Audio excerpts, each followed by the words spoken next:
Hello everyone, welcome back to our YouTube channel.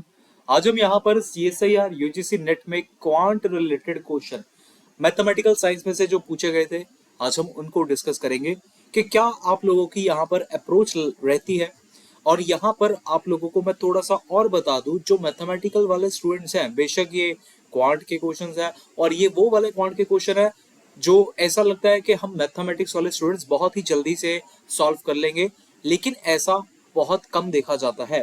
बहुत सारे बच्चों का मुझे ये मैसेज आता है कि सर आप क्वांट के क्वेश्चन जरूर अपलोड करें, तो मैं यहाँ पर आप लोगों के लिए ये सोल्यूशन लेकर आया हूँ। देखिएगा क्या अप्रोच रहेगी। बहुत ही मतलब इजी थे कुछ कुछ क्वेश्चन और कुछ थोड़े टाइम कंज्यूमिंग थे। कैसे सॉल्व कर सकते थे, 15 क्वेश्चन मैं यहाँ पर आप लोगों के सामने सॉल्व करूंगा। आप लोग जानते हैं हमें सिर्फ और सिर्फ 15 ही क्वेश्चन अटेम्प्ट करने होते, तो मैं 15 क्वेश्चन लेकर आया हूँ 20 में से, जो हम लोग यहाँ पर देखेंगे। वीडियो 1 घंटे का हो सकता है और जितना मर्जी हो, मतलब मैक्सिमम 1 घंटे का ये वीडियो होगा, जिसमें मैं आप लोगों को विद डिटेल्ड सोल्यूशन सारा का सारा एक्सप्लेन कर दूंगा। बाकी अगर आप लोग चैनल पर नए हैं, आप लोग चैनल को सब्सक्राइब कर सकते हैं, दोस्तों के साथ ये वीडियो को ज्यादा से ज्यादा शेयर कर सकते हैं। और जो बच्चों का मैथ्स में क्वांटिटेटिव पार्ट थोड़ा सा वीक है, आप लोग ये वीडियो उन तक जरूर पहुंचाइएगा। ठीक है जी, स्टार्ट करते हैं अपने पहले क्वेश्चन को। 2024 यहाँ पर पूछा गया था मैथमेटिकल साइंस में। अब ठीक है, अब मैंने आप लोगों के लिए थोड़ा सा जूम कर दिया है। देखिएगा क्या क्वेश्चन है और किस तरीके से आप लोग ये क्वेश्चन को सॉल्व कर सकते थे। ए group of 540 persons is to be seated row wise such that the number of person in each row is 4 less than in a previous row। मतलब देखा जाए ना, ये क्वेश्चन जो मैथमेटिक्स वाले स्टूडेंट है वो उनको ऐसा लगेगा कि सर ये क्वेश्चन आप लोगों का एपीजीपी का हो सकता है, अर्थमेटिक प्रोग्रेशन का ये क्वेश्चन हो सकता है। बिल्कुल सही है, अप्रोच सही है, आप लोग अर्थमेटिक प्रोग्रेशन के साथ जा सकते हैं। लेकिन मैं एक चीज कर बताता हूँ, यहाँ पर आप लोग हिट एंड ट्रायल का यूज करें तो ज्यादा बेहतर रहेगा। कैसे, देखिएगा जी। अब मान के चलेगा यहाँ पर एक जो रो है उसके अंदर x नंबर ऑफ स्टूडेंट्स हैं, x नंबर ऑफ स्टूडेंट्स है। मैं आप लोगों के लिए डिटेल्ड सोल्यूशन बता रहा हूँ, इसलिए हर चीज बता देता हूँ। यहाँ पर x आपके पास नंबर ऑफ स्टूडेंट्स है, ठीक है ना, नंबर ऑफ स्टूडेंट्स। तो क्या होगा, क्या मान के चलो ना, टोटल अगर पर्सन 540 है, पहली वाली रो में x है, पहली वाली रो में x है। कुछ बंदे सोचेंगे सर x है, अगली वाली में सर हम x-4 कर देते हैं। अरे यार, ये भी तो कर सकते हो। 540 इज इक्वल टू पहली वाली में या अखीरली वाली, ये मान के चलो x वाली आपकी लास्ट वाली रो है, और उससे आगे वाली में 4 ज्यादा होंगे, है कि नहीं? ये भी तो बात सही है। उसके आगे वाली में x+8 होंगे, ठीक है। उसके आगे वाली में x+12 होंगे। ऐसा करते करते आप लोगों के पास पता नहीं कितने नंबर्स आप लोगों के पास आएंगे, लेकिन फाइनाइट नंबर ऑफ टर्म्स आएंगे। क्लियर? यही चीज का हम लोग नेक्स्ट यूज करेंगे। देखिएगा, मान लीजिए यहाँ पर x x x x, ये जितनी बार x आ रहा है, मैं थोड़ा सा रीअरेंज कर देता हूँ। यहाँ पर 540 is equal to x plus x up to n times, यहाँ पर ये n टाइम्स ही आएगा, plus 4 plus 8 plus dot dot dot, ये कुछ टाइम्स आएगा। ठीक है, ये कितने टाइम्स आएगा ये बहुत जरूरी है। देखिएगा, अगर यहाँ पर ये चीज n टाइम्स आ रही है तो ये ना n-1 टाइम्स आएगा। n-1 टाइम, एक कम बार आ रहा है ना, क्योंकि यहाँ से सेकंड टर्म से अपना ये शुरुआत हो रही है। बस यही चीज समझनी है। यहाँ से अपने पास आ जाएगा 540, और ये जो x आ रहा है n टाइम्स, इसको मैं लिख सकता हूँ nx, और यहाँ पर मैं अगर 4 को कॉमन निकाल दूं तो ये मेरे पास कुछ ऐसे करके चीज बन जाएगी।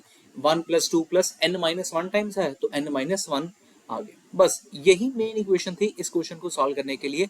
अब आप यहाँ पर हिट एंड ट्रायल लगाएंगे। जैसे मान लीजिए मैं n की वैल्यू यहाँ पर 5 पुट कर दूं, अगर मैं n की वैल्यू 5 पुट कर दूं तो यहाँ पर आ जाएगा 540, यहाँ पर आ जाएगा 5x, और यहाँ पर आ जाएगा 4, और ये आ जाएगा 5-1। सॉल्व करने पे मुझे मिल गया 540 इज इक्वल टू 5x, यहाँ आ जाएगा 16, और जब आप 540 - 16 इज इक्वल टू 5x करेंगे, ये आ जाएगा 524, हाँ 524/5 इज इक्वल टू x। ये चीज अपने पास आ जाएगी। अब जब आप इसको डिवाइड करने बैठेंगे ना, आप लोगों के पास जो x आएगा ना वो डेसिमल में आ जाएगा। और x में एज्यूम क्या करके चल रहा था, x में एज्यूम करके चल रहा था नंबर ऑफ द स्टूडेंट्स। अब ये चीज आप लोगों के पास डेसिमल में तो हो ही नहीं सकती, नंबर ऑफ स्टूडेंट डेसिमल में थोड़ी ना होंगे। क्लियर? तो ये वाला ऑप्शन अपना डिस्कार्ड हो जाएगा, इस तरीके से ये ऑप्शन अपना गलत है। तो फिर क्या है, n की वैल्यू हम लोग कुछ और सब्स्टिट्यूट करके देख लेते हैं। मान लीजिए हमने 8 को सब्स्टिट्यूट करा, आप 1 बाय 1 सभी को चेक कर सकते हैं, लेकिन अपना आंसर सी पार्ट करेक्ट था। आप इसमें रख के देखिएगा, आप लोगों का करेक्ट आंसर आएगा 540 इज इक्वल टू n का वैल्यू है अपने पास 8, तो यहाँ पर 8x आ गया प्लस 4 और यहाँ आ जाएगा 7, फिर यहाँ से आ जाएगा 540 minus 28 is equal to 8x, और यहाँ से आ गया 512/8 इज इक्वल टू x। यहाँ से आप लोगों का x का वैल्यू 64 आ रहा है, जो कि करेक्ट आंसर है और जो कि इंटीजर को भी बिलोंग कर रहा है, ठीक है ना, x बिलोंग्स टू अपना इंटीजर, यही तो चाहिए था। तो इस तरीके से सी पार्ट अपना करेक्ट आंसर था इस क्वेश्चन को सॉल्व करने के लिए, ठीक है जी। नेक्स्ट चलते हैं ये क्वेश्चन। अच्छा, ये क्वेश्चन एक ऐसा क्वेश्चन था जो मतलब, चलो इसके बारे में, इसकी कहानी ना मैं लास्ट में बताऊंगा कि इसकी लास्ट की कहानी क्या है, इसके आगे चलते हैं, लास्ट में बताता हूँ। ये बड़ा मजेदार क्वेश्चन है, बहुत ही मजेदार। ओके, ये आता है question, very very easy sum, north south west east direction. आप लोगों को इसके बारे में सिर्फ इतना सा जानकारी होना चाहिए। कैलकुलेटर अलाउड था पेपर में, इसीलिए मैं यहाँ पर भी आप लोगों के लिए कैलकुलेटर का इस्तेमाल जरूर करके दिखाऊंगा आपको कैसे कर सकते थे ये क्वेश्चन।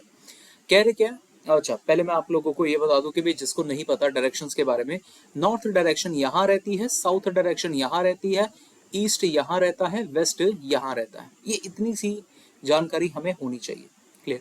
अब देखिएगा, इसी चीज का इस्तेमाल करते हुए मैं ये वाला क्वेश्चन जो था सॉल्व करूंगा। Rajesh went to Sunil's house situated 1 kilometre north east. अगर आप लोगों को ये ना समझ में आए नॉर्थ ईस्ट कहाँ पे है, देखो इन दोनों नंबर्स के बिटवीन, इन दोनों के बिटवीन, डायरेक्शंस के बिटवीन, जैसे एन है और ई है, इधर अपने पास होता है नॉर्थ ईस्ट, यहाँ पर अपने पास होता है, देखो दो कौन सी डायरेक्शंस है, साउथ और ईस्ट, इसीलिए बिटवीन आ जाएगा साउथ ईस्ट, ये चीज बन जाएगी अपना साउथ वेस्ट, और ये चीज बन जाता है अपना नॉर्थ वेस्ट। बड़ा सीधा सा है, याद करना। अब स्टेटमेंट पढ़ते हैं। Rajesh went to Sunil's house, Rajesh एक पर्सन है जो सुनील के घर जाता है, situated 1 kilometre north east. North east मतलब मान लो यहाँ पर बंदा था, वो 1 किलोमीटर इस डायरेक्शन में गया है, सुनील का हाउस है ये, ठीक है, सुनील हाउस है ये 1 किलोमीटर, इसको मैं 1000 मीटर लिख देता हूँ। From there he went to Arjun house that is situated 707 metre south of Sunil house. भाई अगर आप सुनील के हाउस से साउथ डायरेक्शन में चले जाएंगे, साउथ डायरेक्शन माने नीचे को जब चले जाएंगे 707 मीटर, ठीक है, मान लो यहाँ पर मैं कहीं पर आ गया 707 मीटर, यहाँ पर आ गया, यहाँ पर किसका घर है, यहाँ पर है अपने पास अर्जुन का घर, अर्जुन का घर। What is the distance between Rajesh current location and his house. मान लो यहाँ पे राजेश अपना यहाँ पर है, यहाँ पर राजेश की ओरिजिनल वाली पोजीशन थी, ये ओरिजिनल है, इनिशियल पोजीशन यहाँ पर है, ये उसकी फाइनल पोजीशन है। हमें यही पूछ रहे कि ये जो डिस्टेंस है वो कितना होगा। देखिए हमेशा ऐसे क्वेश्चंस के अंदर पाइथागोरस थ्योरम का ही इस्तेमाल किया जाता है। जब भी आप लोगों को यहाँ पर ट्रायंगल दिख रहा है, पक्का आप लोगों ने इसी का यूज करना है। अब अगर आप लोग ऑप्शन देखेंगे ना, ऑप्शन से हो सकता है, बट क्या करें, पाइथागोरस थ्योरम का अभी मैंने आप लोगों को बता दिया है, आप लोग उसी का इस्तेमाल करिए। देखिए बड़ा इजी है, अगर ये पाइथागोरस थ्योरम का इस्तेमाल यहाँ पर करना पड़े तो मुझे यहाँ पे लिख सकता हूँ 1000 का स्क्वायर आ गया इज इक्वल टू 707 का स्क्वायर, प्लस मान लो इसके मैं नाम दे देता हूँ ए बी और सी, ठीक है, तो ये जो बेस आ गया ये आ गया बी सी स्क्वायर। अब बस हम लोग यहाँ पर 707 का स्क्वायर फाइंड करते हैं, क्योंकि कैलकुलेटर अलाउड था इसीलिए मैं यहाँ पर कैलकुलेटर आप लोगों के लिए खोल रहा हूँ। 707 इंटू 707 करने पर आ गया है 10 था, ये तो ये आ गया माइनस कितना था कैलकुलेटर पे, हाँ जी कितना था 707 इंटू 707, हाँ जी 499849, 499849 is equal to BC square.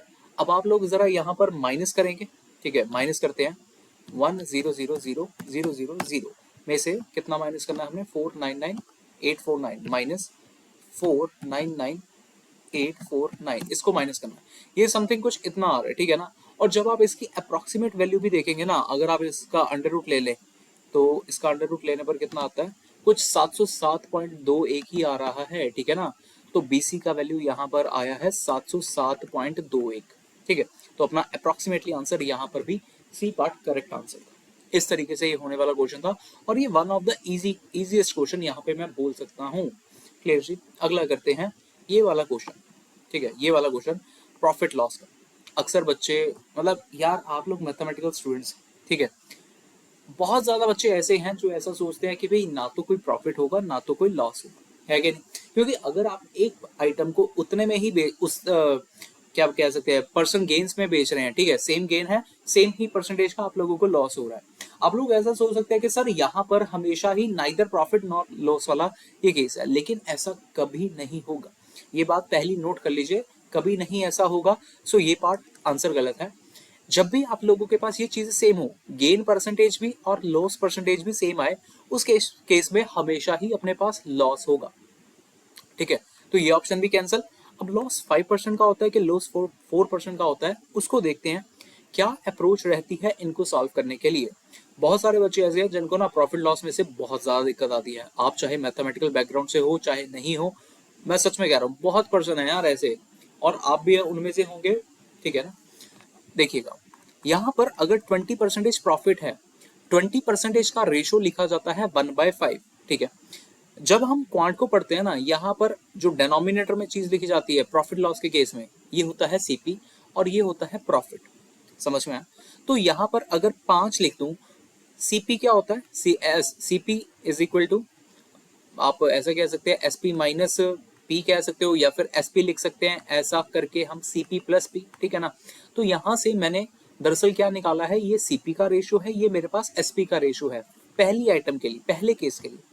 दूसरे केस में क्या हो रहा था, बंदे को 20% का लॉस, 20% रेशो तो 1/5 ही लिखी जाएगी, सीपी की वैल्यू तो 5 ही आएगी, लेकिन लॉस क्या होता है ऐसे केस में, तो वो हो जाएगा सीपी माइनस लॉस। समझ में आता है?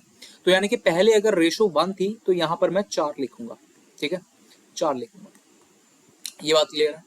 हमें पूछ रहे हैं ओवरऑल कितना हुआ होगा फायदा बंदे को। देखिए, जब भी ओवरऑल की बात आती है ना, हम लोग एक चीज कोशिश करेंगे हमेशा, ऐसे केसेस में हम लोग ना सेलिंग प्राइस को सेम बनाने की कोशिश करते हैं। सेलिंग प्राइस का रेशियो जो होना चाहिए वो सेम सेम जरूर होना चाहिए। सीपी के रेशियो से कोई मतलब नहीं है, एसपी का रेशियो सेम सेम होना ही चाहिए, ठीक है। अगर मुझे एसपी का रेशियो सेम सेम बनाना है, मैं क्या करूंगा, इसको 4 के साथ मल्टीप्लाई कर देता हूं, इसको मैं 6 के साथ मल्टीप्लाई कर देता हूं। ऐसा करने से जो सीपी और एसपी का नया वाला रेशियो आएगा, पहली आइटम का कितना आ जाएगा, 4 इंटू 5 करेंगे 20, ये इसको करेंगे 24, 6 को करेंगे दूसरी आइटम के लिए, ये आ जाएगा 6 30, ये आ जाएगा 30 और यहाँ आ जाएगा 24, बस। अब आप लोगों को इनको ऐड कर देना है, क्योंकि हम क्या कर रहे हैं, दोनों चीजों को इकट्ठा बेच रहे हैं। इकट्ठा मतलब जोड़ के बेच रहे हैं ना उनको। तो यहाँ पर आ गया 50 रेशो, यहाँ पर आ गया, और यहाँ पर 48 रेशो आ गया। चीज सुनना, बड़ी मजेदार चीज है, मैं ऊपर कर रहा हूँ। ये जो क्वांटिटी आई है, ये जो रेशो आई है, ये मेरे पास आई है सीपी की, ये रेशो आई है एसपी की। दिख रहा होगा भाई, डिफरेंस तो कुछ है, दो रेशो का डिफरेंस है, तो पक्की बात है लॉस हुआ है। अब लॉस कैसे निकालते हैं, लॉस परसेंटेज का फॉर्मूला क्या होता है पता है? लॉस परसेंटेज का फॉर्मूला होता है लॉस अपॉन सीपी इंटू 100। इस केस में रेशो कितना था, 2 रेशो था, अपॉन में कितना आ जाएगा, सीपी का रेशो कितना है 50, परसेंटेज निकालना चाहते हो इंटू 100 कर दीजिएगा, 50 और ये 2 कट गया, 4% अपना लॉस आ गया, करेक्ट वाला आंसर। इसका भी सी पार्ट ही आंसर करेक्ट था भाई, इत्तेफाक से। 2 क्वेश्चन किए, नहीं 3 क्वेश्चन किए ना, इसका भी सी पार्ट था, ओके, इसका भी सी पार्ट था, 3 क्वेश्चन का सी पार्ट आंसर था भाई, ठीक है। अगला करते हैं ये वाला क्वेश्चन, हाँ यही है।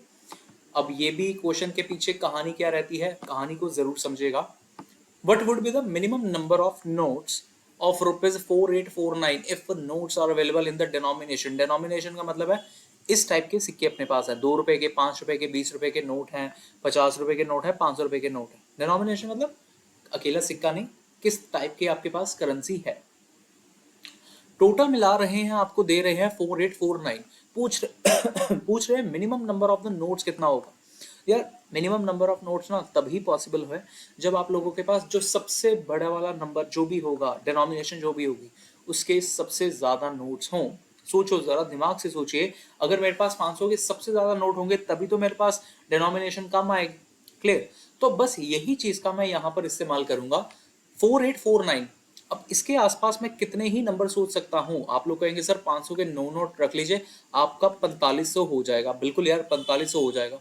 और रह कितना जाएगा, अगर मैं 4849 में से इसको मैं माइनस कर दूं 4500 को, आप लोग कहेंगे 943, सर 349 रुपीज आप लोगों के पास बचे। बिल्कुल यार 349 है मेरे पास। अब फिर से इसको खत्म कर दो, ठीक है, इसको खत्म कर दो। नो नोट इसके आ चुके हैं, नो नोट इसके आ चुके हैं। 50 वाले कितने होने चाहिए? अब इसके बारे में ज्यादा से ज्यादा सोचो कि भाई ज्यादा से ज्यादा नंबर इसके कितने होने चाहिए। भाई 350 तक जाना है, ठीक, 349 तक जाना है। तो मेरे पास 50 के अगर मैं 6 नोट कर दूं तो ये 300 बना देंगे, ठीक है ना। अगर ये चीज 300 बना गया, मेरे पास सिर्फ 49 रह गया, 49 रुपीज, ठीक है। अब 49 के लिए बस इसको खत्म कर दीजिए। नेक्स्ट बारी आती है 20 की। 20 के ज्यादा से ज्यादा कितने नोट होने चाहिए? भाई 2 ही होने चाहिए, तभी तो आप लोगों के पास ₹20 आएगा। और अब आपके पास ये आ चुका है, अरे 20 नहीं, 40, हाँ। तो यहाँ पर अब आप लोगों के पास रह चुका है 9। बस फिर इसको खत्म करो।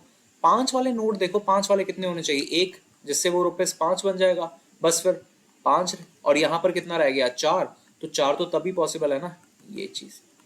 बस फिर इनको ऐड कर दीजिए, 9, 6, 2, 1, 2। इन सभी को जब आप ऐड करेंगे, आप लोगों के पास करेक्ट आंसर आ गया होगा। वो भी आप लोगों को ये सारे समझ में आ रहे होंगे। ये पहली बार नहीं मैं कर रहा हूँ, मैंने पहले भी आप लोगों के साथ क्वांट के कुछ क्वेश्चंस डाले हुए हैं। बाकी अगर आप लोग मैथमेटिक्स में किसी भी टॉपिक में कुछ भी चीज समझना चाहते हैं, किसी क्वांट रिगार्डिंग कुछ भी समझना चाहते हैं, आप वीडियो के नीचे कमेंट कर सकते हैं कि सर हमें ये वाला टॉपिक क्वांट का पर्टिकुलर चाहिए। आप इस रिलेटेड क्वेश्चन भी जरूर डालिएगा। इसका सम कर लेते हैं, 15, 15 और 5, 20, 20 आ गया। अभी 20 अपना आंसर करेक्ट था जी, ठीक है। अगला करते हैं। अच्छा, ये क्वेश्चन बड़ा ना एनालॉगी का क्वेश्चन ये होता है।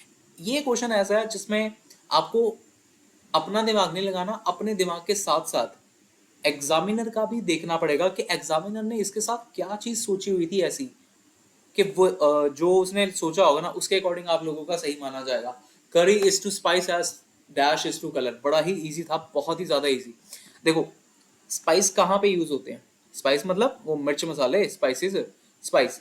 तीखा, तीखा भी कह सकते हो, तीखा इज अ करी। कलर इज टू, कलर कहाँ पे यूज होता है?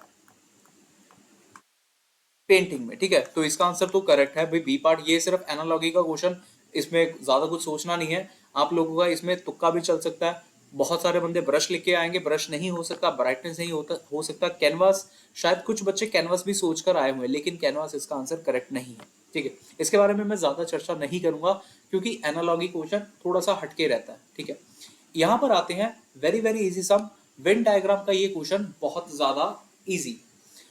100 स्टूडेंट की क्लास है। Who can speak at least one of the English और हिंदी, मतलब आप लोग ये मान के चलिए 100 बच्चों की क्लास है, जिसमें से बच्चे या तो इंग्लिश बोलते हैं, या तो हिंदी बोलते हैं, या तो दोनों ही लैंग्वेजेस बोलते हैं। At least one of the English और हिंदी, यही मतलब हुआ, या तो इंग्लिश, या तो हिंदी, या फिर दोनों ही लैंग्वेजेस। उसके बाद 41 स्टूडेंट कैन स्पीक इंग्लिश। देखना जरा वेन डायग्राम का क्वेश्चन बनाते कैसे हैं। मान लो यार, ये एक सेट आ गया, ये एक सेट आ गया, ये इंग्लिश का सेट आ गया, ये हिंदी का सेट आ गया, ठीक है। मैं नंबर्स लिखता हूँ यहाँ पे, ए, बी और सी, ठीक है। ये ऐसा करके नंबर्स लिखे हैं। 41 स्टूडेंट कैन स्पीक इंग्लिश। भाई 41, देखो इंग्लिश का जो सर्कल है वो ये वाला है, ये वाला। मतलब यहाँ पर a प्लस बी का वैल्यू मेरे पास 41 आ रहा है। इंग्लिश वाले इतने हैं। 21 student can speak both English and Hindi, मतलब बीच वाला कॉमन पार्ट है ना, ये कॉमन पार्ट। बी का वैल्यू मेरे पास कितना आ गया? बी का वैल्यू आ गया मेरे पास 21। और जब मैं यहाँ पर ये सब्सटीट्यूट करूंगा तो a मेरे पास 20 आ जाएगा भाई, ठीक है। A20 का आने का मतलब है ये वाला पार्ट, सिर्फ ये वाला पार्ट जो ओनली और ओनली इंग्लिश बोलते हैं। समझ में आया? How many student can speak Hindi. बहुत जरूरी पॉइंट है, मैं आप लोगों को बताने जा रहा हूं। कुछ बच्चों का ये गलत हुआ होगा, शायद उन्होंने 59 को टिक करा होगा। 59 अपना आंसर नहीं है। वजह क्या थी? उन्होंने सिर्फ मुझे ये पूछा है कि भाई हिंदी बोलने वाले कितने हैं। ओनली हिंदी का यूज नहीं करा उन्होंने, ओनली हिंदी। अगर ओनली हिंदी बोला जाता ना, तो हम लोग सिर्फ और सिर्फ सी को इवेल्युएट करते। हिंदी पूछा गया था, हिंदी के सर्कल में बी और सी आ रहा है, इसलिए हमें चाहिए बी प्लस सी का वैल्यू। अब बी प्लस सी का वैल्यू कितना होगा? देखो यार, 100 बच्चे क्लास में है, 20 ऐसे बच्चे हैं जो सिर्फ और सिर्फ इंग्लिश यूज करते हैं, इंग्लिश ही बोलते हैं। तो बाकी के बच्चे कितने हैं? 80%। 80 स्टूडेंट्स ऐसे हैं जो हिंदी तो बोलते ही बोलते हैं। तो यहाँ पर करेक्ट आंसर 80 वाला था। इसका भी बी पार्ट अपना करेक्ट आंसर है। समझ में आया ना? Very very easy sum. I think video ज्यादा लंबा नहीं हुआ अभी तक। नेक्स्ट करते हैं। ओके, ये क्या है? राइट एंगल, अच्छा एरिया ट्राइंगल का क्वेश्चन है। The hypotenuse of a right triangle, hypotenuse of a right triangle whose sides are integer is 17 centimeter. Very very easy सा, सुनना कैसे हो सकता है। It's area in square centimetre is, देखो एक राइट ट्राइंगल बनाते हैं, ठीक है, राइट ट्राइंगल बना दिया जिसमें कह रहे हैं 17 का ये है, 17 का, ठीक है ना। अब आप लोगों ने कभी ना कभी पाइथागोरन ट्रिपलेट आप लोगों ने सुने ही होंगे, पाइथागोरन ट्रिपलेट सुने ना। 17 का क्या होता है, 289 होता है, और 17 का स्क्वायर क्या होता है, 289।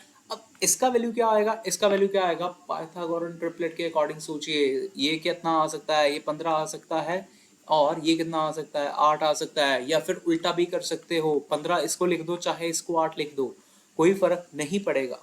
समझ में आया, क्योंकि ये देखो ना, ये 225 बन जाएगा और ये 64 बन जाएगा, प्लस करने पे 289 आएगा ही आएगा। तो बस ये पाइथागोरन ट्रिपलेट बेस्ड क्वेश्चन था ये। और हमें पूछ क्या रहे हैं, एरिया पूछ रहे हैं। एरिया ऑफ द ट्राइंगल क्या होता है, half into base into height, that's it. Half, base अपना कुछ भी मान लो, चाहे 15 मानो चाहे जो मर्जी मानो, ये दो और कट जाएगा 4 पर, 15 4 60, बी पार्ट।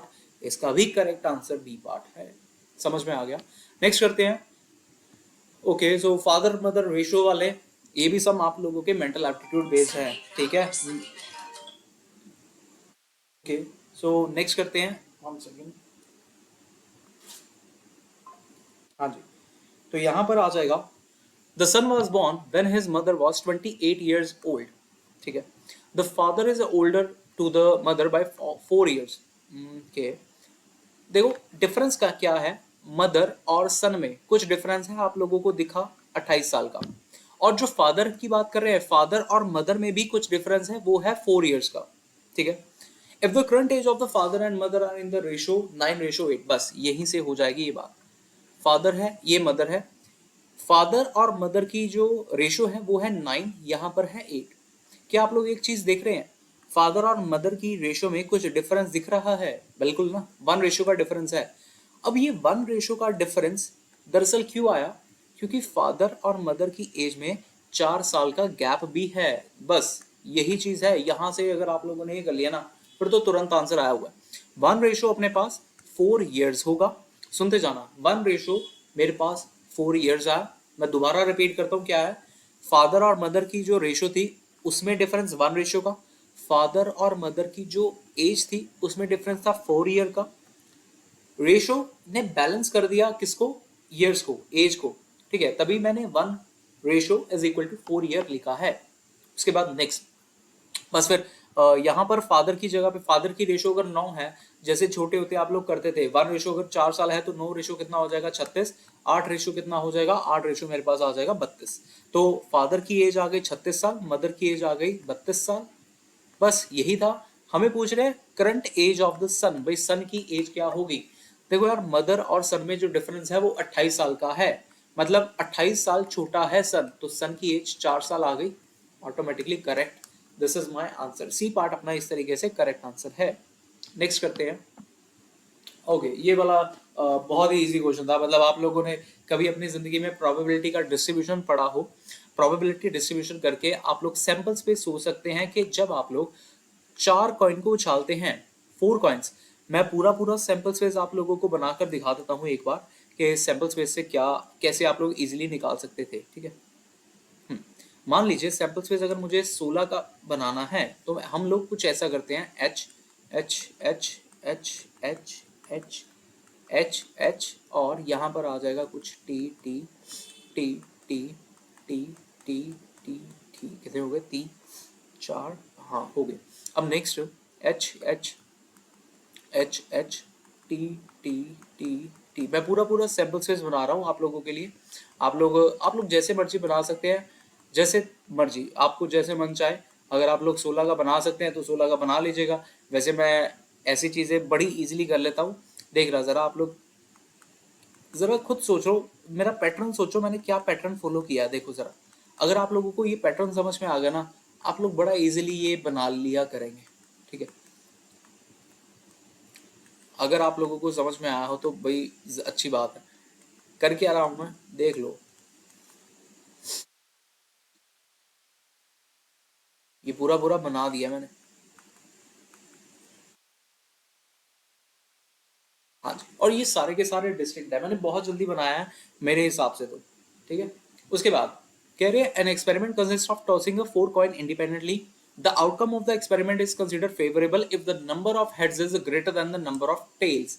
भाई वो वाले एक्सपेरिमेंट पकड़ो, वो वाले नंबर्स पकड़ो जिसमें आप लोगों के पास नंबर ऑफ हेड्स ज्यादा आ रहे हैं नंबर ऑफ टेल्स के मुकाबले। The probability of favourable outcome from a single experiment is, बस यही चीज है। हेड देखो ज्यादा बार कहाँ कहाँ पे मिल रहा है, एक यहाँ पे मिला, एक यहाँ पर मिला, एक यहाँ पर मिला, ज्यादा चाहिए मुझे ज्यादा, ठीक है, ज्यादा बराबर भी नहीं, ज्यादा ही चाहिए, ज्यादा ज्यादा ज्यादा ज्यादा, ओके ओके, और ये रहा, बस यही था, और कोई नहीं आ रहा मुझे लगता है, क्योंकि हाँ यही है, 5 ही आया, तो 5/16 ही तो अपना करेक्ट आंसर था।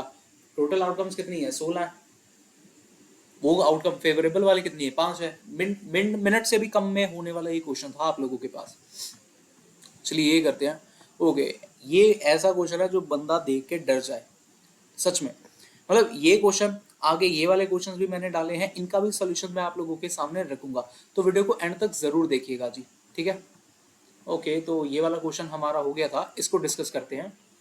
Among finches mail and female have one of the 3 colour red, blue और येलो ऑन देयर हेड। भाई फिंचेस की बात कर रहे हैं, नर व मादा 3 रंग के हैं, रेड, ब्लू और येलो कलर, ठीक है जी। During the mating season male and female pair up randomly, भाई जब मेट का सीजन आता है तब वो लोग जैसे मर्जी रैंडमली पेयर हो जाते हैं, रेड ब्लू के साथ, ब्लू ग्रीन के, येलो के साथ, ऐसे तैसे मर्जी करके। For a large population of the finches 50% population ऐसी है जो रेड है, 30% ब्लू है, 20% येलो है।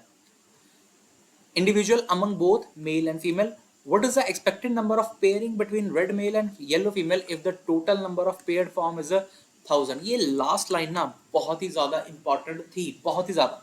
ये पता क्वेश्चन कहाँ से आया हुआ है, परसेंटेज टॉपिक में से क्वेश्चन है। टोटल पॉपुलेशन सुनना जरा, जो चीजें मैं बोलूंगा ना उसको जरूर सुनना। टोटल पॉपुलेशन जो है वो 10,000 है, ठीक है, टोटल पॉपुलेशन, ठीक है सर 10,000 है अपने पास। यहाँ पर अगर मैं परसेंटेज देखूं, इसका टोटल कितना है, 100% है, तो 100% मेरे पास 10,000 होगा, यानी कि 1% मेरे पास 100 होगा। ये बात पूरी पूरी क्लियर होती होगी आप लोगों को। अब आगे सुनना यार, एक वर्ड पढ़ो, if the total number of the pair formed, pair का मतलब क्या हो गया भाई, मेल भी 50, मेल भी उतने ही होंगे, फीमेल भी उतने ही होंगे, तभी तो पेयर्ड हुए हो गया। एग्जैक्टली बस यही चीज सोचनी है, समझ में आया ना भाई। पेयर्ड की बात कर रहे हैं, अगर 10,000 बंदे टोटल हैं वहां पर, तो 50% मेल होंगे, 50% आपके पास वुमेन वाले होंगे ना, नर होंगे मादा होंगे, ठीक है। यहां पर अगर रेड की बात कर रहा हूं, इसके अंदर 25% मेल होंगे और 25% वुमेन होंगे। ऐसे ही सेम चीज 15% मेल, 15% वुमेन मतलब फीमेल, 10% मेल और 10% फीमेल, बस दैट्स इट। यही था इस क्वेश्चन में। अब जो पूछा गया है वो देखिएगा, what is the expected number of pairing between red mails and yellow female. देखो रेड मेल्स जरा देखो कितने हैं, रेड मेल है अपने पास ये, ठीक है 25 है, और येलो फीमेल देखो कितनी है, येलो फीमेल है अपने पास 10% है। अब अगर मुझे पेयरिंग करना होगा तो पेयरिंग कैसे हो सकता है, मिनिमम के साथ ही तो होगा। 25% अगर मेल है, 25% फीमेल के साथ कर रहे होंगे, लेकिन सिर्फ और सिर्फ 10% ही तो येलो वाली है ना, तो टोटल इन दोनों का जो हुआ होगा कॉम्बिनेशन या फिर इन दोनों का इंटरसेक्शन कॉमन, वो कितना हुआ होगा, सिर्फ और सिर्फ 10% ही हुआ होगा, लीस्ट ही तो देखा जाएगा। अगर बात नहीं समझ में आए मैं दोबारा रिपीट कर देता हूँ भाई, मान के चलो ना 10% येलो फीमेल है और 25% मेल है, तो सिर्फ और सिर्फ 10% जो फीमेल है वही 10% मेल के साथ ही तो इंटरेक्ट करेंगी, मेटिंग सीजन में होंगी ना, समझ में आया। तो सिर्फ और सिर्फ 10% आएगा। यहाँ पर मैंने आप लोगों को बता दिया 1% 100 होता है, तो 10% मेरे पास कितना आ जाएगा 1000। सो ये अपना सी पार्ट करेक्ट आंसर था जी। बड़ा इजी क्वेश्चन था। आप लोग कहेंगे सर अरे यार ये क्वेश्चन था, बिल्कुल यार यही क्वेश्चन था, इतना इजी। अगला पढ़ते हैं, ये क्वेश्चन देखिएगा। अब ये जैसे जैसे ग्राफ के क्वेश्चन आते हैं और बीच में लिखा आता है सिलेंडर कंटेनिंग, ये प्रेशर प्रूशर ऐसी चीजें आती है, बच्चे डर जाते हैं मैथमेटिकल वाले, क्योंकि बहुत सारे बच्चे ऐसे हैं जो शायद एमए के बैकग्राउंड से हो सकते हैं।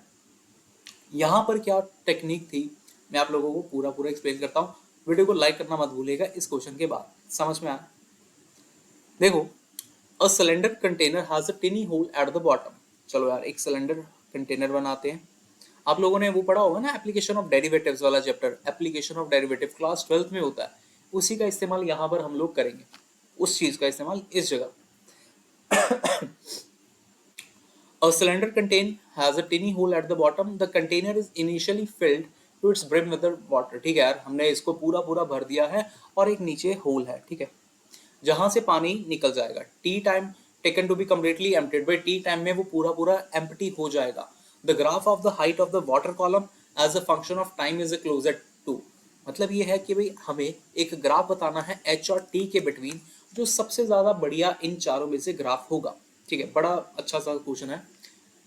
आप लोग ये जानते होंगे कि अगर मैं वॉल्यूम का फॉर्मूला ही लिखूं, वॉल्यूम ऑफ सिलेंडर क्या है, पाई आर स्क्वायर एच, ठीक है। अगर मैंने क्लास 12 बोला तो मैं उसी को यूज करता हूँ डी, ओके। टाइम के जैसे जैसे आगे आगे टाइम बढ़ेगा उसके अकॉर्डिंग वॉल्यूम भी हमारे साथ कम होती रहेगी, क्योंकि पानी ऑलरेडी यहाँ पर निकल रहा है। तो मैंने डीवी बाई डी टी निकाल दिया, यहाँ पर आ गया पाई आर स्क्वायर, तो कांस्टेंट है, रेडियस तो उसका कांस्टेंट है, जो हाइट है वो कम हो रहा है, D H by D T. बस दैट्स इट, इतना ही क्वेश्चन था। बस हमें ये पूछना है कि भी वॉल्यूम और टाइम में रिलेशन क्या आएगा, सॉरी हाइट और टाइम में रिलेशन क्या आएगा। देखो डीवी बाई डी टी, ये वाली चीज जो है ना, ये वाली चीज ये एक कांस्टेंट है। कैसे कांस्टेंट हुई डीवी बाई डी टी, किस तरीके से कांस्टेंट है, अगर वहां पर एक होल हुआ है, वो अपनी अकॉर्डिंग जो कांस्टेंट स्पीड के साथ कम हो रही होगी वॉल्यूम, वो कांस्टेंट स्पीड के साथ ही जाता रहेगा ना पानी। तो ये चीज आप लोग मान के चलिए कोई कांस्टेंट है, मान लो यार के कांस्टेंट है, तो K is equal to pi are square D H upon D T आ गया। क्लियर, इतना बात समझ में आया। dt को यहाँ पे भेजते हैं तो ये आ जाएगा dt, यहाँ पर आ गया k और यहाँ पे आ गया पाई आर स्क्वायर डी एच। अपनी अंडरस्टैंडिंग के लिए मैं यहाँ पर एक चीज यूज करता हूँ, k की वैल्यू 1, तो dt is equal to pi are square D H आ गया है, दैट्स इट। अब ये देखो t और h में एक रिलेशन आ रहा है, ठीक है ना, t और h में रिलेशन आ रहा है, होगा तो पक्का, ये तो पक्की बात है भाई, डिक्रीजिंग का कर्व होगा, डिक्रीजिंग होगा क्योंकि पानी जैसे जैसे टाइम आगे बढ़ रहा है हमारी जो हाइट ऑफ वाटर है वो भी कम होगी। ये वाला पार्ट तो खत्म ही हो गया, ये वाला पार्ट भी खत्म हो गया। आता है या तो लीनियर होगा या फिर ऐसा कुछ पैराबोलिक होगा, ठीक है ना, पैराबोलिक, ठीक है, ये थोड़ा सा पैराबोलिक शेप में है ना। देखो लीनियर तब होती है क्वांटिटी जब बिल्कुल ही ना स्ट्रेट हो, स्ट्रेट जैसे आप लोग पढ़ते हो y is equal to X पढ़ते हो, वो तब उस केस में पूरा ही लीनियर आ जाता है। लेकिन ऐसे केस में dt is equal to pi are square, साथ में कोई चीज मल्टीप्लाई हो रही है, ठीक है ना, साथ में कोई चीज मल्टीप्लाई हो रही है। अगर मैं यहाँ पर ये लिख दूं 1 upon pi are square d t is equal to d h, अब आप लोग देख सकते हैं इसका जो ग्राफ बनेगा वो लीनियर नहीं बन सकता, उसमें थोड़ी सी ना पैराबोलिक शेप आएगी ही आएगी। तो इसलिए ये वाला पार्ट अपना रॉन्ग है और डी पार्ट अपना करेक्ट आंसर होगा। समझ में आया ना क्वेश्चन, ये बहुत ही अच्छा था। वीडियो को लाइक करना मत भूलिएगा, दोस्तों के साथ शेयर करना मत भूलिएगा। ओके ओके, ये order and ranking based question, बहुत समय लगता है ऐसे क्वेश्चन में, आप लोगों को, आप लोग ऐसा सोच रहे होंगे, लेकिन मतलब मात्र आप मान के चलिए 30 सेकंड से ज्यादा नहीं लगेंगे इस बार। समझना कैसे है, कुछ क्लास है, ठीक है, क्या कह रही है, among the boys B is A taller than 10 boys, भाई बी एक लड़का है जो 10 लड़कों से टॉलर है, बट शॉर्टर है 13 से, 13 बॉयज से छोटा है, ठीक है, 13 बॉयज से छोटा है। तो यहां पर मैं एक चीज लिख देता हूं यार, जो टोटल बॉयज हो गए क्लास में 13 ये थे, एक ये था, 10 ये थे, टोटल 24 बॉयज मेरे पास इस क्लास के अंदर हैं। क्लियर, अगली बात देखते हैं, among girls G is a taller than, G एक लड़की है जो 6 गर्ल्स से बड़ी है बट शॉर्टर है 8 गर्ल्स से। बस यहां से भी मेरे पास एक चीज आ जाएगी, क्या चीज आ जाएगी, टोटल लड़कियां पता चल जाएंगी क्लास में कितनी है, 8 1 9 15, 15 गर्ल्स हो गई। तो टोटल स्टूडेंट अगर होंगे ना क्लास में, वो कितने आ गए, 24 प्लस 15 29, हाँ टोटल स्टूडेंट्स आके भी इतने हैं, ठीक है ना। आगे देखिए, 2 boys and 3 girls are shorter than B but taller than G. इसी इक्वेशन को बड़े अच्छे से पढ़ना, बड़े अच्छे से। स्टेटमेंट क्या है, 2 बॉयज और 3 गर्ल्स ऐसी हैं जो शॉर्टर हैं बी से, 2 बॉयज, ठीक है, दोबारा मैं रीड करता हूँ, 2 बॉयज और 3 गर्ल्स शॉर्टर है बी से बट टॉलर है जी से, दैट्स इट, बस यही। पहले टॉलर का ही सीन बना लेते हैं। 2 बॉयज ऐसे हैं जो टॉलर है जी से, ठीक है, 2 बॉयज ऐसे हैं जो टॉलर है जी से, साथ में क्या है, 3 गर्ल्स शॉर्टर है जी से। एक minute, 2 boys and 3 girls are shorter than B ना, मैं सारा ही दोबारा लिखता हूँ। 2 boys, 2 boys and 3 girls plus 3 girls क्या है, शॉर्टर है बी से, शॉर्टर तो है बी से बट टॉलर है, ये लोग जो टॉल हैं ये टॉलर हैं जी से, ठीक है। If no two person have the same height then the entire class B is, B की बात कर रहे हैं, बी का सारा सीन क्या हुआ होगा यार, देखो समझना, टोटल बच्चे कितने हैं यहाँ पर, 29 स्टूडेंट हैं। मान लो यार बी यहाँ पर पड़ा हुआ है कहीं पे, ठीक है, कह रहे बी टॉलर है 21 जानों से लेकिन छोटा है 18 जानों से। पहला तो मैं आप लोगों को ऑप्शन डिस्कार्ड करना सिखाता हूँ। ऑप्शन डिस्कार्ड हो गया, पता कैसे, टोटल बच्चे यहाँ पर 22 प्लस 18 हो गए, 40 बच्चे हो गए। देखो ना, कह रहे हैं बी टॉलर देन 21, भाई बी पर्सन अपना बड़ा है 21 जानों से, बी के आगे 21 जाने और है लेकिन 18 जाने पीछे भी हैं, तो ये तो 40 बना के टोटल, ये ऑप्शन कैंसिल हो गया। ऐसे ही आप लोग जरा नेक्स्ट ऑप्शन चेक करें जरा, बी टॉलर देन 19, ठीक है, ये ओके है क्योंकि यहाँ पर टोटल मुझे 39 मिल रहा है, ये भी शायद ओके है। देखिएगा यहाँ पर 21 हो जाएंगे प्लस 19 हो जाएंगे, ये तो ऑप्शन खत्म क्योंकि ये 40 दे रहा था। अगला ऑप्शन देखिएगा, taller than 20 but shorter than, ठीक है, ये ऑप्शन 39 मुझे टोटल दे रहा है। इन दोनों में से कोई ना कोई एक आंसर होगा, सेकंड या फोर्थ में से। देखिएगा अब मुझे ये पता करना है कि भाई शॉर्टर कितने हैं और बड़े कितने हैं, ऐसा करके सुनना सर। 13 बॉयज तो ऑलरेडी बी से बड़े थे, 13 बॉयज ऑलरेडी बी से बड़े हैं, ठीक है यार, 13 बॉयज तो ऑलरेडी बी से बड़े। जो गर्ल्स की बारी आ रही है ना, गर्ल्स 3 बड़ी हैं गर्ल्स से, मतलब इस जी से सिर्फ और सिर्फ 3 गर्ल्स बड़ी हैं, यानी कि 5 गर्ल्स बी से भी बड़ी होंगी, 5 गर्ल्स बी से भी बड़ी होंगी, इस तरीके से। समझ में आता है? अगर नहीं समझ में आया मैं दोबारा बता देता हूँ, दोबारा सुनिएगा, दोबारा सुन लो। यहाँ पर वैसे टोटल अगर देखा जाए, टोटल कितना हो गया, देखो टोटल हो गया, सही है, टोटल वैसे 18 आ गया ना, 18 ये बी और यहाँ से ये आ जाएगा, कितना आ जाएगा, जितना भी बाकी बचा हुआ है वो है। बस यही चीज आपको बता देगी कुछ चीज, शॉर्टर है 18 जानों से, बिल्कुल यार, देखो शॉर्टर भी तो है 18 जानों से। समझ में आया? तो बी पार्ट यहाँ पर करेक्ट आंसर था जी अपना। मैं एक बार दोबारा से इसको एक और बार आप लोगों के लिए अंडरस्टैंडिंग के लिए दोबारा से बना देता हूँ, इस लाइन को जरूर पढ़े। 2 boys and 3 girls are shorter than B but taller than G, भाई 2 लड़के प्लस 3 लड़कियां जी से बड़ी हैं। मैं ऊपर कर दूं, हाँ भाई यहाँ पे ओके, छोटा कर देते हैं, हाँ अब ठीक है। 2 बॉयज और 3 लड़कियां जी से तो बड़ी है ही हैं, हमें यहाँ पर ये कह रहे थे 8 लड़कियां जी से बड़ी है, लेकिन 3 लड़कियां ऐसी हैं जो सिर्फ और सिर्फ जी से बड़ी है, ठीक है, क्यों, बट वो बी से छोटियां हैं, ठीक है ना, बाकी लड़कियां बी से छोटी है, 3 जो लड़कियां आई ना वो बी से छोटी होंगी, तो लड़कियां अब कितनी रह गई, 5 ही तो लड़कियां रह गई, 13 लड़के तो थे ही थे, प्लस 5 लड़कियां और ऐड होगी, फिर अपना बी वाला पर्सन आ गया, फिर इस तरीके से ये सारा का सारा सेट बनेगा, कुछ भी आएगा। बस यहीं से मुझे आंसर पता चलेगा कितना अपना आंसर करेक्ट आने वाला है। 18 लड़के, 18 बंदे, 13 ये हो गए, 13 लड़के 5 लड़कियां, 18 टोटल स्टूडेंट ये हो गए, 19वां ये अपना बी बी वाला पर्सन आया, इस तरीके से अपना सेकंड पार्ट करेक्ट आंसर है। ज्यादा दिक्कत नहीं है, ज्यादा सोचोगे फंस जाओगे, एक बार आप लोग इसको देखना, एज्यूम करना सारा एक बार ऐसा ही बनाकर, ठीक है। अगला पढ़ते हैं, ये सब है ग्राफिकली, बट फिर भी ये आप लोगों को ऐसा लगेगा सर ये बड़ा ही ज्यादा टफ क्वेश्चन था जो पूछ लिया गया था। अरे नहीं भाई, आप लोग मैथमेटिकल साइंस के स्टूडेंट्स हैं, आप लोगों ने real analysis, differential equation, linear algebra, हर एक चीज ऐसी पढ़ी है जिसमें आप लोग जानते हैं ई का ग्राफ कैसा होता है। ई का ग्राफ, ई का ग्राफ पता ना, सेम ऐसा ही है, यही यही तो ई का ग्राफ होता है, बस यही था। देखो यार, the graph shows the growth curve for 3 independent population A, B and C. The growth model for each of these population is this. Growth population है, कुछ नहीं लेना देना, बस हमें चाहिए था ERT, यही चाहिए था। NT population at time, N naught is the initial population, R is the per capita growth rate. If RA, RB, RC ये चीजें respective which of these statement is true. A देखो, B देखो, C देखो, बस सबसे ज्यादा जो growth हो रही है वो किसकी हो रही है, A की, देन B की, देन C की।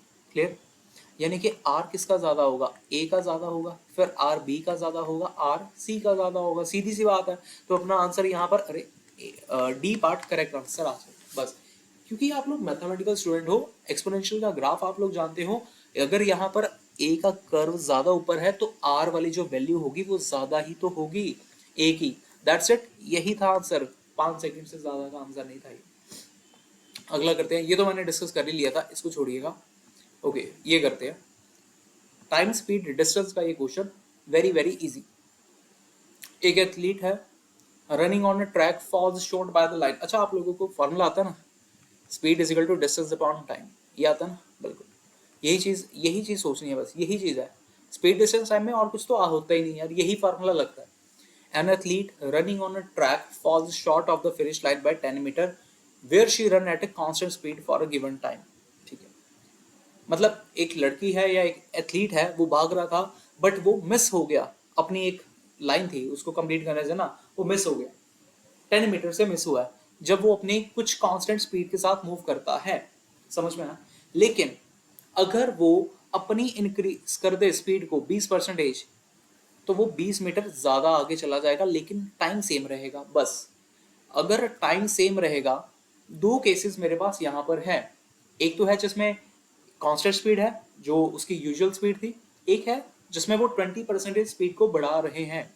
अगर ये कुछ ऐसा है तो आप लोग टाइम को कांस्टेंट रखिएगा, पहले केस का और दूसरे केस का टाइम टाइम सेम। यहाँ से टाइम का वैल्यू कितना आ जाएगा, डिस्टेंस अपॉन स्पीड। मान लीजिए इस केस में उसने डिस्टेंस जो ट्रेवल करना था, मेन मैं पूरी एक लाइन बनाता हूँ, मान लो एथलीट है ये उसका फिनिशिंग पॉइंट था, लास्ट पॉइंट था। इस केस में क्या हुआ, पहले वाले केस में वो यहाँ तक ही रह गए, 10 मीटर पीछे, x-10 डिस्टेंस उसने इतना ट्रेवल किया कुछ ऐसे स्पीड के साथ। ठीक है, अब उसने जब अपनी 20% स्पीड बढ़ाई, वो 20 मीटर आगे गया। ठीक है ना, 20 मीटर आगे गया, एक्स से ही तो 20 मीटर आगे गया है, लेकिन कब गया है, जब उसने अपनी स्पीड को 20% बढ़ा दिया। और 20% बढ़ाया ना, रेशो लिखना, रेशो कैसे लिखते हैं देखो, 1/5, 1/5 अभी बताया, 20% का मतलब 1/5। जब जब कॉस्ट प्राइस आया था, इसको हमने कॉस्ट प्राइस माना था, लेकिन जब ऐसे परसेंटेज आ जाता है ना, जब ऐसे इंक्रीज आ जाता है, हम लोग इसको दरअसल ओल्ड वैल्यू मानते हैं, और इसको हम लोग एक्स्ट्रा या फिर लो जो भी होगा, मतलब अगर इंक्रीज करा है तो इंक्रीज करेंगे, अगर डिक्रीज करा है तो डिक्रीज करेंगे, ऐसा चलता है। इस केस में हमने उसकी स्पीड को बढ़ाया है, मतलब पहले अगर ओल्ड स्पीड उसकी 5 थी, अब उसमें 5 में 1 को ऐड कर दिया, यानी कि 6 की स्पीड के साथ चल रहा था। रेशियो की बात कर रहा हूँ, मतलब अगर उसने पहले 5s स्पीड के साथ जा रही थी या जा रहा था एथलीट, अब वो 6s स्पीड के साथ जा रहा है। दैट्स इट, बस यही था। बस ये 6 s और s कट जाएगा, क्रॉस मल्टीप्लाई कर दीजिएगा, अपने पास आंसर आ जाएगा 6x - 60 is equal to 5x plus 50। यहाँ पर x इज इक्वल टू 130।